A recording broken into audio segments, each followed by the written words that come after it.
Okay. Sorry about that. My screen was not sharing. Yeah. Okay.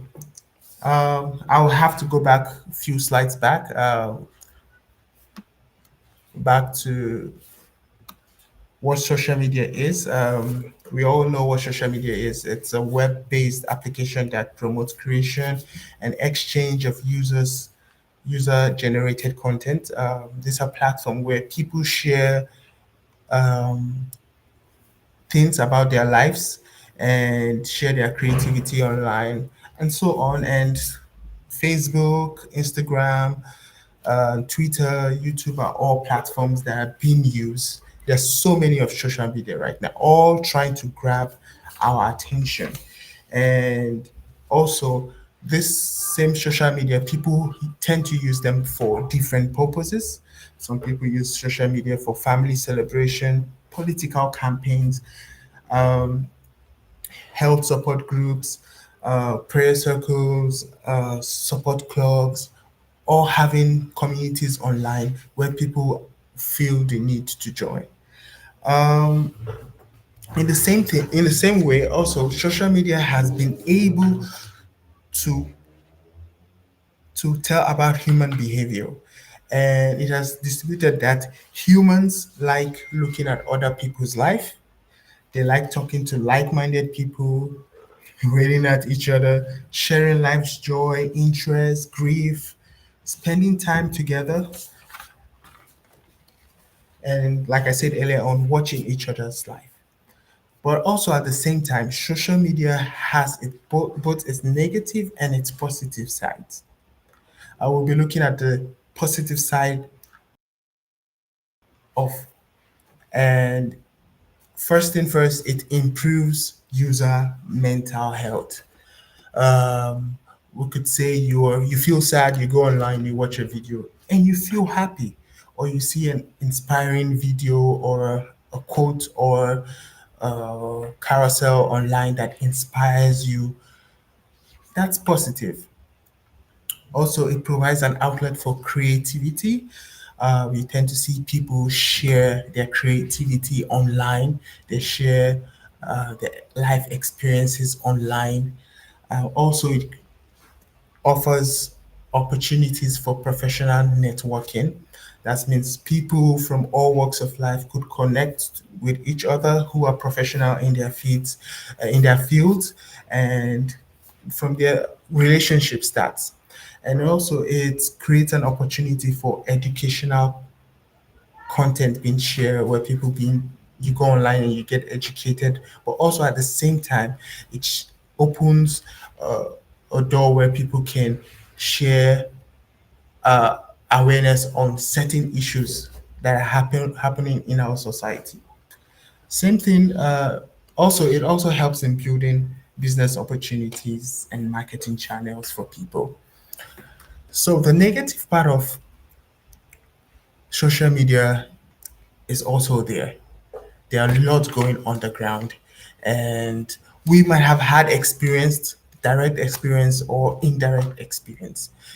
And one of them could be cyberbullying. Cyberbullying is when someone harasses you online using any medium of electronic medium to harass you online, saying demeaning words, judgmental words. You might have experienced it directly, or you might have seen it happen to someone else. And we have doxing. Now, doxing is where people share other people's information online, like house address, banking accounts, phone numbers, things that are supposed to be private. People share it online, maybe due to harassment or something. They're trying to harass someone else. We also have the dark part of the web where we have child exploitation happening, where certain people tend to groom certain younger children online through chatting with them and contacting them on social media. We have such kind of situations that have gone on.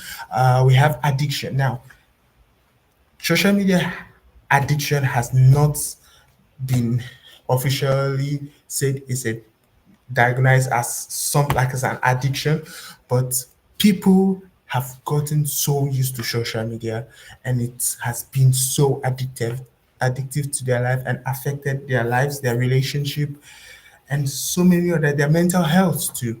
And this is the negative part of social media. And this brings us to the mental health impact of social media. For many of us, checking Instagram, Facebook, TikTok, and other social media is a part of our normal routine.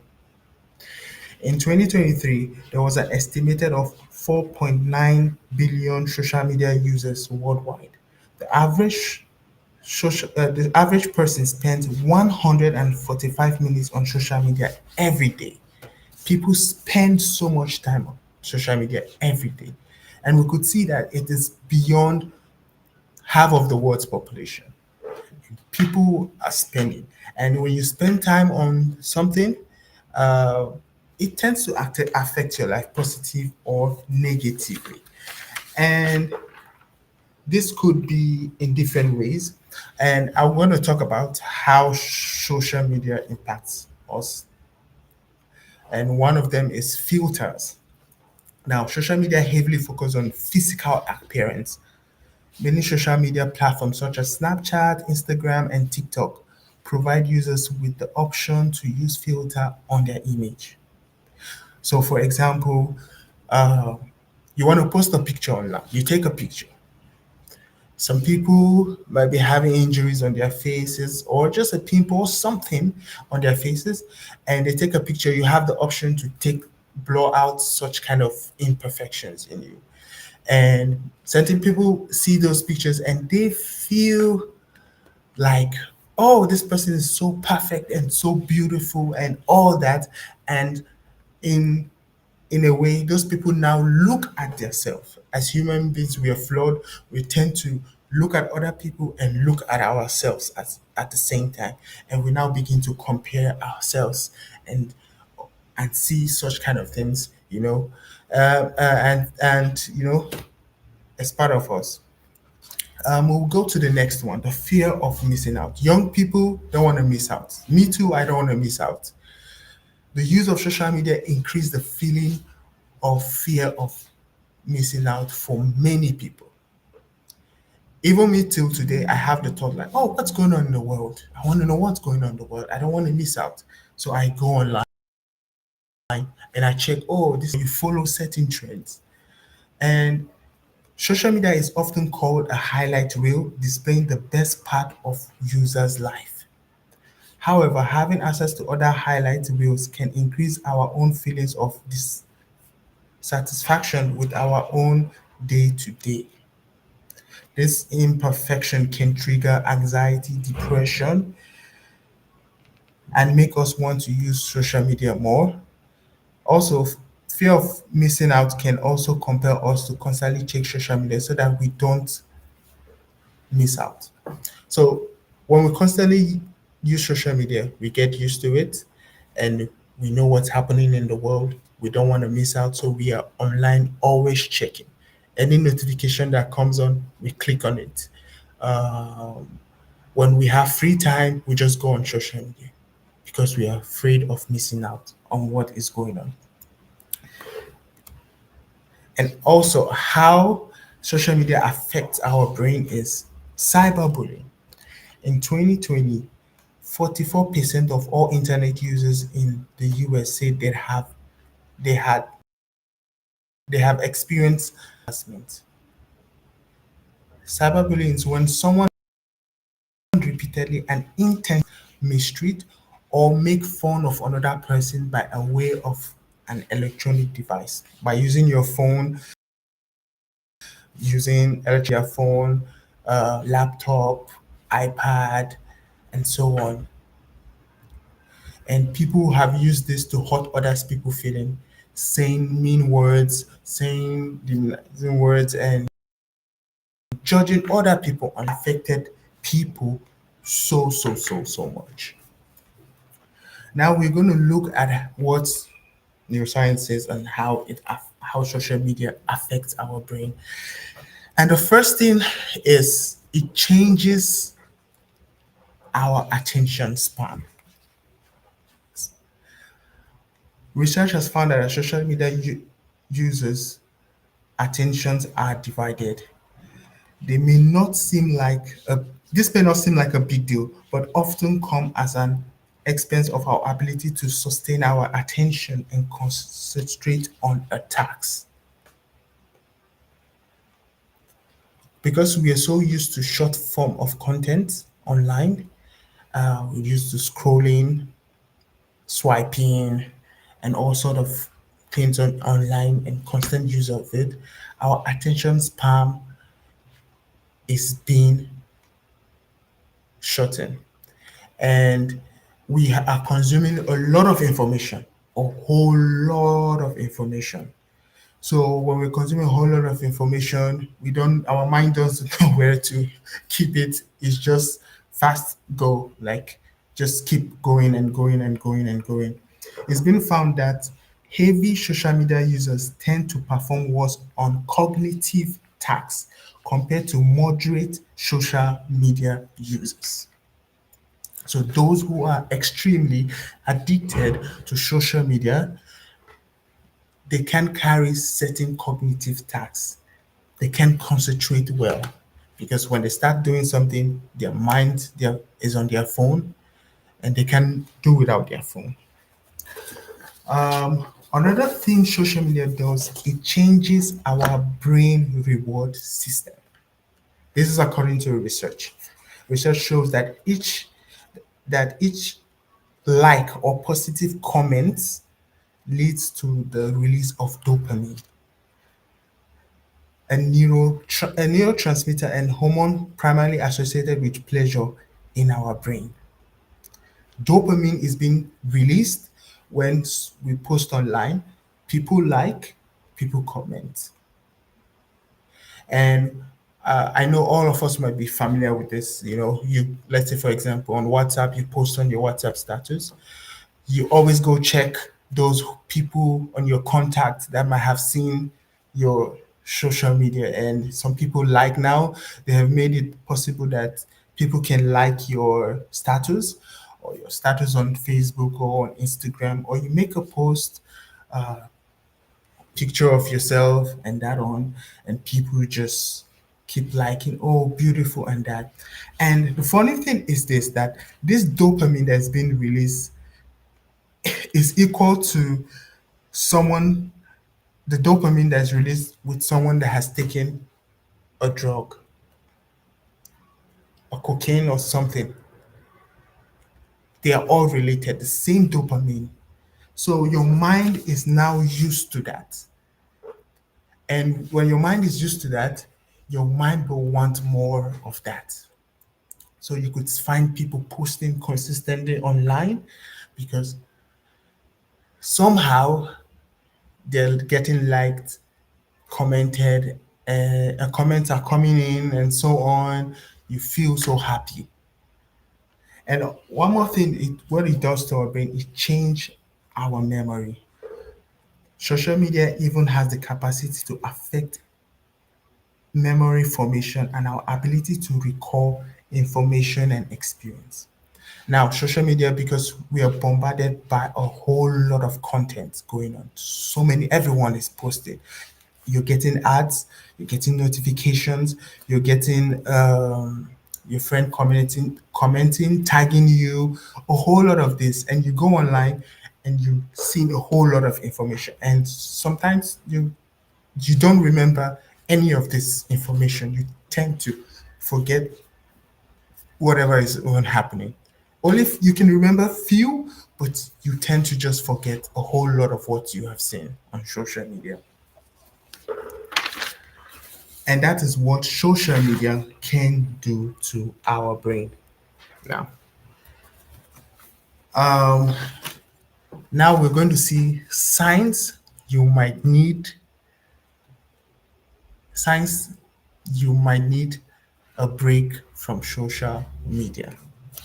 If you see the signs and somehow your mind is you're in this category, you have all this, I think you might need a break from social media. And the first one is you're dealing with envy. It's normal to be occasionally feel jealous of perfectly curated lives depicted on media, but if it happens a lot and it becomes something you get worried a lot about, you see other people, you start getting envious.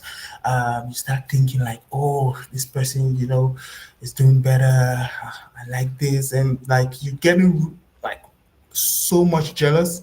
I think it's time you need to start taking a break from social media. You're having problems sleeping. Yes, it's widely known that the blue light emitted by your phones and your tablet can interfere with your ma- melatonin production, the hormone responsible for sleep. You could see people go online in the night, they can't sleep, they're just online, scrolling, scrolling, scrolling, scrolling, scrolling. We are all affected by this, and and it affects our sleeping, and we find trouble sleeping. Um, Third one is you're checking social media too often. That means you get a notification, you check. Even when you don't get notification, you are quick to pick up your phone and click on that app and you start scrolling unconsciously. Another one is you find yourself scrolling. That means you're just online, just scrolling.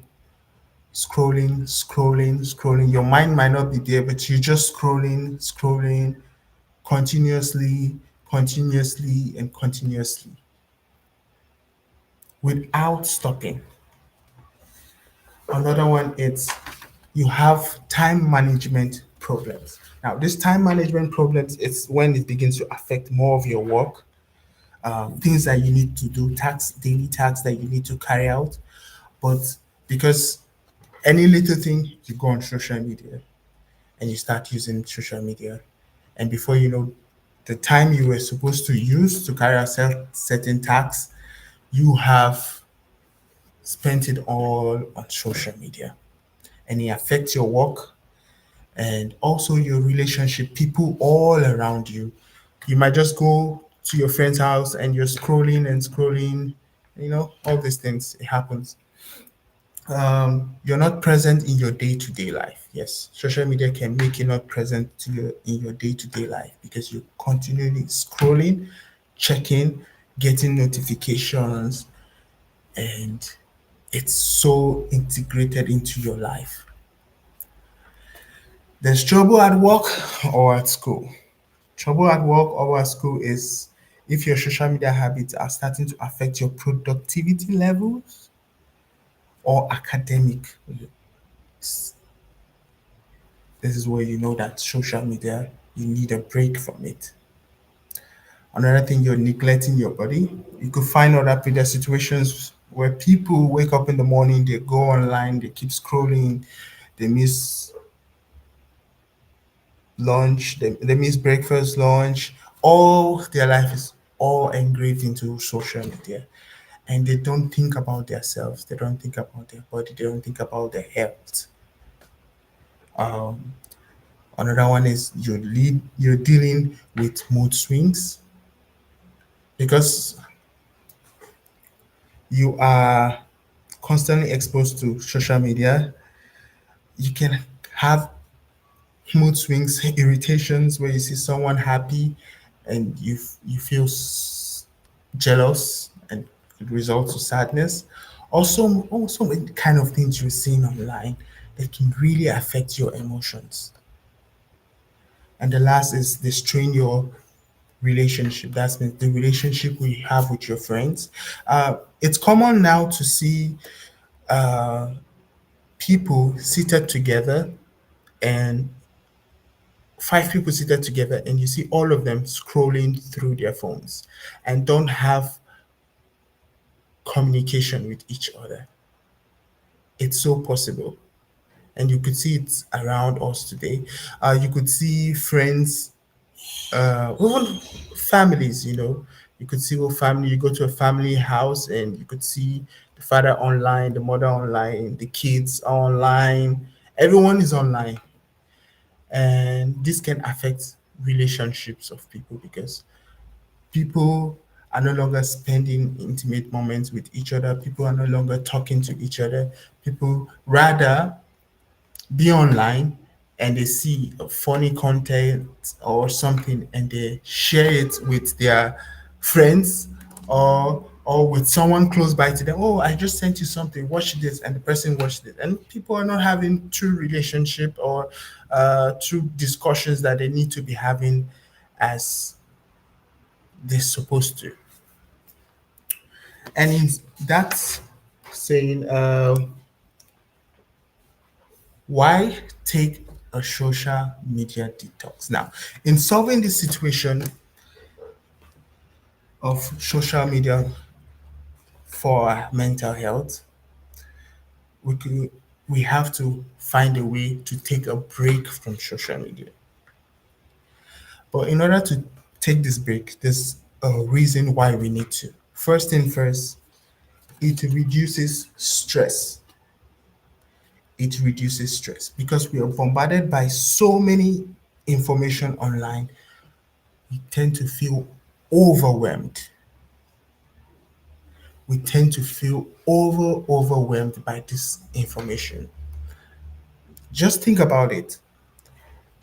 The last time you spent so much time on social media and you dropped your phone, there's so many things going on in your head and you feel stressed for no reason because you have consumed good, bad, ugly information, all kinds of information, and your brain is trying to process everything, and you're just there thinking, and you feel stress, and no one has stressed you. Yes, social media does that. That's why you need to take a social media detox.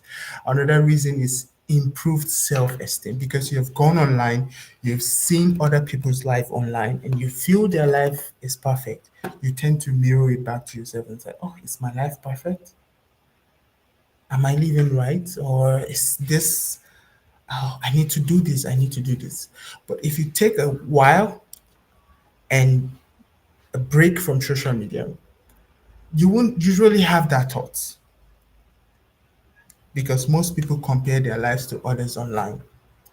Enhance focus. You get back your focus. You'll be able to focus on your surrounding, yourself, your thoughts, and the people around you, and also your work life, academic too, and other things that you need to pay attention to. It also reduces you comparing yourself to other people because when you go online, you see someone doing great announcing, "Oh, I just got a new job and that and this and that." Some people don't give you the background of whatever happened, but you feel like, I'm still lacking behind. I need to do this. You start comparing yourself, and that says you need to take a break. And the last is better overall emotional resilience because you've taken a break from social media. You tend to be able to build more resilience in life. You'll be able to deal with things around you and you're able to focus on the right things to do. Um, so, right now, we will be looking on how you can manage social media for your mental health. We will say how to detox from social media. Now, I know it's not easy. For me, I use social media daily because of work. I'm also part of this. I'm also finding ways I can also manage my mental health for my mental health from social media. And because I work with social media a lot, there's certain few solutions that have really helped me, and we'll be discussing them right now. The first one is scheduling some downtime. You can have specific time where you can look at social media. Instead of waking up in the morning and first thing you go at social media, you can decide to say, break time at work, afternoon, I'll personally go on social media and look at social media, my personal social media. You could decide to take 30 minutes, you know, for a day instead of the 145 minutes that is being said that humans spend on social media. You can start and time for 1 hour a day, 30 minutes a day, and 10 minutes a day. You can start. Second is to limit the apps on your phone. So there's certain smartphones that allow you to limit the usage of social media. There's certain apps that allows you to do that. So you can install those apps uh, on your phone, or also check if you're using an Apple or setting. You can There's a way you can actually make some of these settings and you reduce your amount of time on social media. Number three is gradually reducing social media usage. Like I said earlier, you can decide to say morning 10 minutes, afternoon 10 minutes, evening 10 minutes. You can just divide it that you spend on social media. Take it slowly. It's not something you can just rush into, but you can gradually take it slowly. You could tell your friends about you wanting to socially detox yourself. And this could be an encouragement too. Your friends could help you in the same manner to help you go through this process. Um, People can cheer you up and see how you can be able to manage your social media usage. And another way is engage in offline activities. Tend to spend more time with friends around, people around, than more on social media. So you go out to spend time with people and you do other activities, the gym and other things, so that you don't get negatively affected by social media in your brain. Number six is remove social media apps. This is one method I use a lot. So in my phone, I have limited social media apps. But because I work with social media a lot, the apps are more on my system, my laptop. I put more of the social media on my laptop so that because my phone is something I can easily access social media and get notification, I tend to just remove the app and just use the apps on my laptop. So when evening time, I'm able to just shut down my laptop and go and sleep. This is one good method. Sometimes you could do it as a fasting for a while. You could just do it for 1 week. Take it off your phone. Maybe you could go on your. And the thing is, sometimes if you're using a browser to access some social media sites, it tends to not having a great experience. The user experience is not that good. So you tend to waste. You tend to not spend a lot of time on social media. But removing social media apps on your phone, it could be a solution. It could be a solution. You can do the same thing with friends. So you have a friend, and both of you know social media. You spend a lot of time on social media. What you could do is you could do with your friends and do a social media detox, taking a break together, checking on each other, and so on, and say, oh, let's do this. Let's take a break from social media with each other and spend time with each other more and so on. Now, the thing is this. This next one that says be mindful of replacements. You know, because For example, sometimes when I use social media on my phone, I take remove some of the apps. My mind is quick to look for a replacement. It's looking for other apps that can give that same feeling or that same need to be on social media, that same, "Oh, I want to be on social media." It gives that. And because there are no longer other apps, it's when I open my phone, I just see my phone useless most of the time. I just see my phone useless and I tend to not spend time. Something happened recently because I removed social media apps on my phone. Um, I do this regularly, especially when I see I'm so much engraved in social media. I just tend to take a break, just take the apps away. And I start looking around and I observe a whole lot of people on their phone, you know. And I had experience with some of my students last semester, when it was break time for them, they all went on their phone. And because I was detoxing from social media during that period, I was looking at all of them, and every single one of them were on their phone. Immediately the break rang, like immediately it was time for break. All of them were on their phones.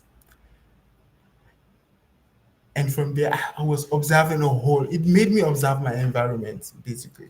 So be mindful of that. Schedule social media time, like I said earlier on. Re-evaluate and unfollow. Sometimes you might have to unfollow certain people or just take a distance from certain people on social media so that it can help you. If you feel the need that any content or any form of content is actually making you feel bad or something else, you can, you know, think about unfollowing, you know, and just take a break from it. Yeah. And also, you can understand the science behind, we have talked about how it affects our brain and everything. Understand the science behind social media. And the last but not the least, become aware of your relationship with social media by practicing mindfulness. Be in the present. Being in the present and saying, "Oh, I'm going to keep my phone away." Yes, I have a whole lot of notifications and so on going on. My phone calling me out uh, to check my phone or be the laptop or anyway. You tend to take conscious decisions to keep them away, and that is good. Um, Also, one more thing is there is this Netflix series on social dilemma. It's a great documentary to watch. It shows you how social media gets your attention and keeps your attention. It's something good to watch. So, in understanding the science behind social media, I think you could see that series documentary on Netflix. It's called Social Dilemma. Just try and see it. It's very very good. Um, Hopefully, you could find one of these methods that I have shared on this uh, discussion today helpful for you. Could be really helpful for you.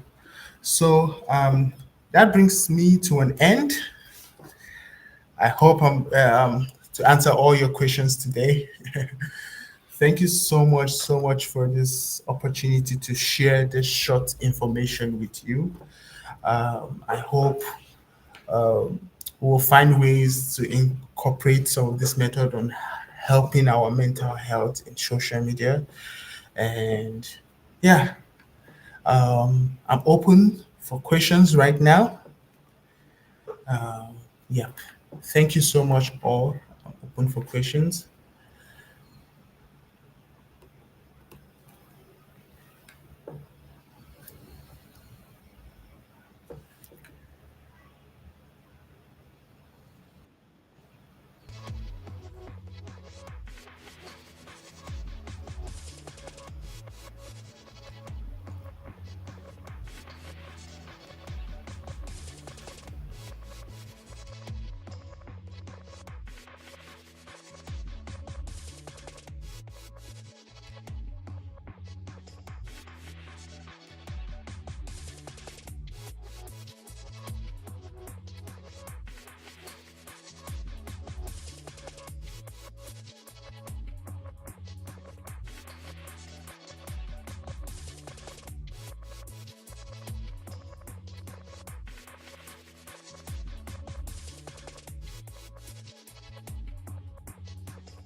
Yeah.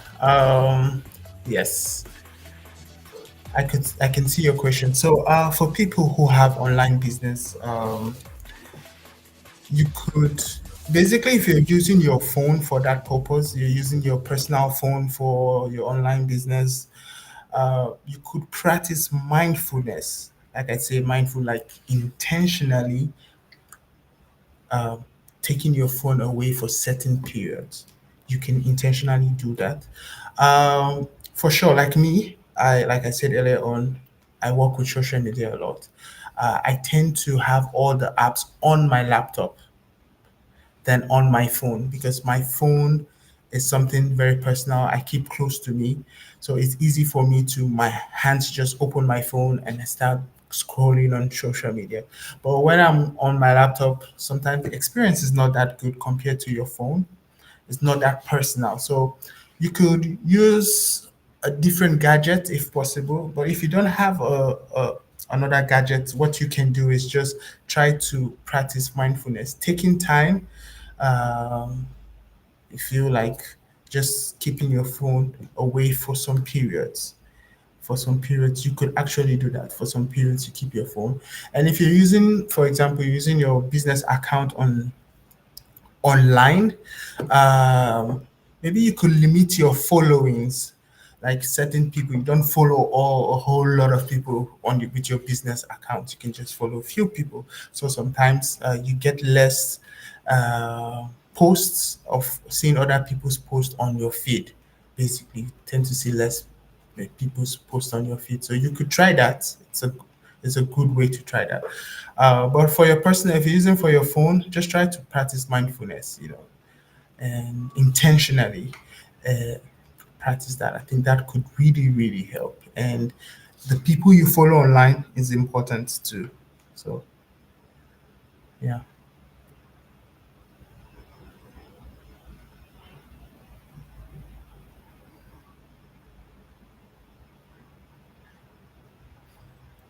yeah.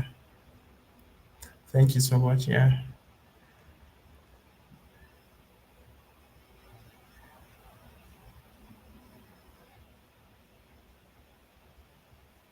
Yes, I know. Like I said earlier on, your business is important to you. So you can try one method, mindfulness, keeping your phone somewhere else, observe your environment. One, you could try that. Two, the people you follow, you can reduce the number of people you follow on your business account. If you follow 1,000 people, you will have, or your business is a friend, you have friends to 1,000 people. It depends on the platform. But if you have a business account, just try and limit the people you follow. For Facebook, it can be quite different though, because if you open with your own personal account, it's easy for you to just go back to your homepage and start looking at other content. Uh, but I think you can just try at your possible best to maintain time for that basically, and just practice mindfulness.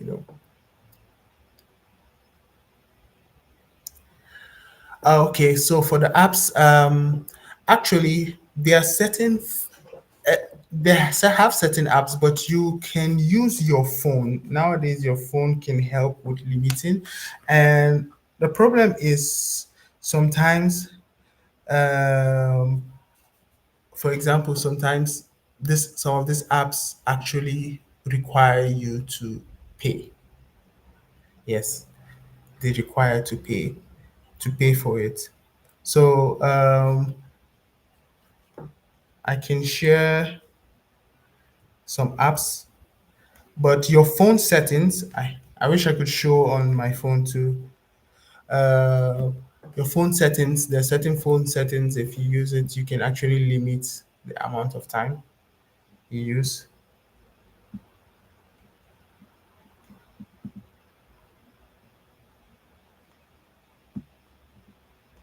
But most of the apps are being paid for. Like I know, like some apps you have to pay for them.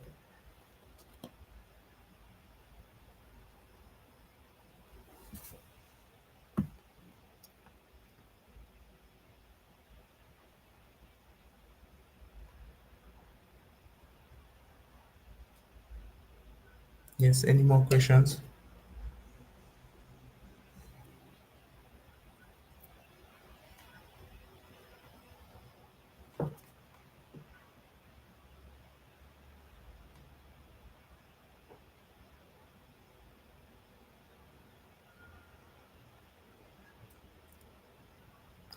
All right. Okay, I'm seeing one more question. Yeah, I'm seeing one more questions. Someone asking about couples, partners who are so addicted to social media and neglecting each other. I think what you can do is one is intentionally having.